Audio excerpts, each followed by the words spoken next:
Hello student, ये आपका पूर्ण आंतरिक परावर्तन और क्रांति कोण।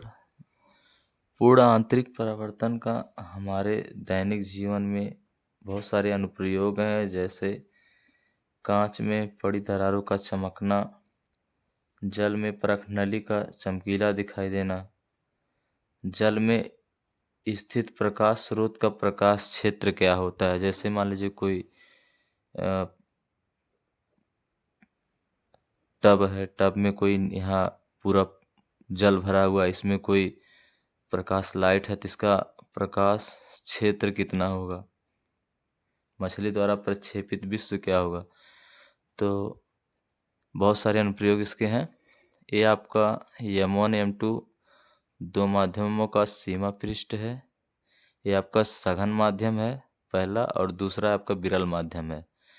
विरल माध्यम मानिए वायु है मान के चलिए, और आपका सघन क्या है, जल है। मान लीजिए कोई पॉइंट ए है जहाँ से किरण सीधे जाती है और अपने मार्ग में कुछ उसका अंश अपने मार्ग में वापस आती है और कुछ विरल माध्यम में निकल जाती है। और जैसे इसको आपतन कोण आई पे जब आपतित होती है, ये अभिलंब है आपका, जब अभिलंब से आई कोण पे आपतित होती है तो यह सघन से विरल में जाने के कारण अभिलंब से दूर हट जाती है। जैसे जैसे आप आई का मान बढ़ाते जाएंगे, ये अभिलंब से दूर हटती जाएगी। आप देख रहे हैं आई का मान हमने आई डैश किया, थोड़ा सा इसको बढ़ाया तो अभिलंब से और दूर हट गई। और जैसे जैसे बढ़ाते जाएंगे एक स्थिति ऐसी आती है कि I1 पे ये सीमा पृष्ठ पर होता है, जो किरण होता है आपका सीमा पृष्ठ पर होता है। उस कंडीशन में आपका बोलते हैं क्रांति कोण C, जिसकी वैल्यू होती है 90 डिग्री। यदि आप इस किरण का थोड़ा सा और आपने इसको बढ़ाया, आपकी किरण I2 का मान I1 का मान थोड़ा सा और बढ़ाया, मान लीजिए I2 किए, तो ये प्रकाश किरण विरल माध्यम में ना जाकर सघन माध्यम में ही वापस आ जाती है। इसी घटना को बोलते हैं पूर्ण आंतरिक परावर्तन। और इसका अंशतः परिवर्तित किरण होता है, बहुत थोड़ा बहुत ऐसा होता है जो किरण सघन माध्यम में आती है, बहुत हल्का हल्का किरण, बहुत थोड़ा बहुत किरण आता है।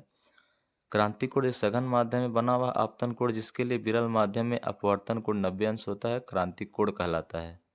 सघन माध्यम में बना हुआ आपतन कोण, जिसके लिए विरल माध्यम में अपवर्तन कोण कितना होना चाहिए, 90 अंश। यानी सघन माध्यम में बना हुआ है कोण जिसके लिए विरल माध्यम में अपवर्तन कोण कितना होना चाहिए, 90 अंश, तो क्रांति कोण यह कहलाता है। क्या कहलाता है, यानी क्रांति कोण पे आई इक्वल क्या होता है आपका, C होता है।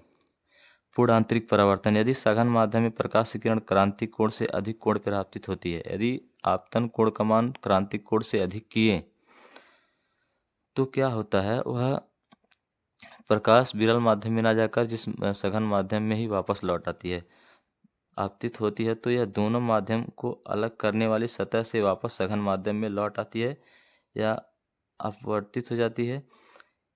इसी घटना को प्रकाश का पूर्ण आंतरिक परावर्तन कहते हैं। इसके निम्न दो शर्त होते हैं, इसके दो शर्त होते हैं। पहला होता है प्रकाश सघन से विरल में जाना चाहिए, प्रकाश सघन से विरल में जाना चाहिए। पूर्ण आंतरिक परावर्तन के दो शर्तें होते हैं, प्रकाश सघन से विरल में जाना चाहिए, और दूसरा ये होता है जो आपतन कोण आई का जो मान होता है क्रांतिक कोण से अधिक होना चाहिए। जब क्रांतिक कोण से आई का मान क्रांतिक कोण से अधिक होगा तो प्रकाश सघन से विरल में ना जाकर पुनः ही अब सघन माध्यम में वापस लौट आता है।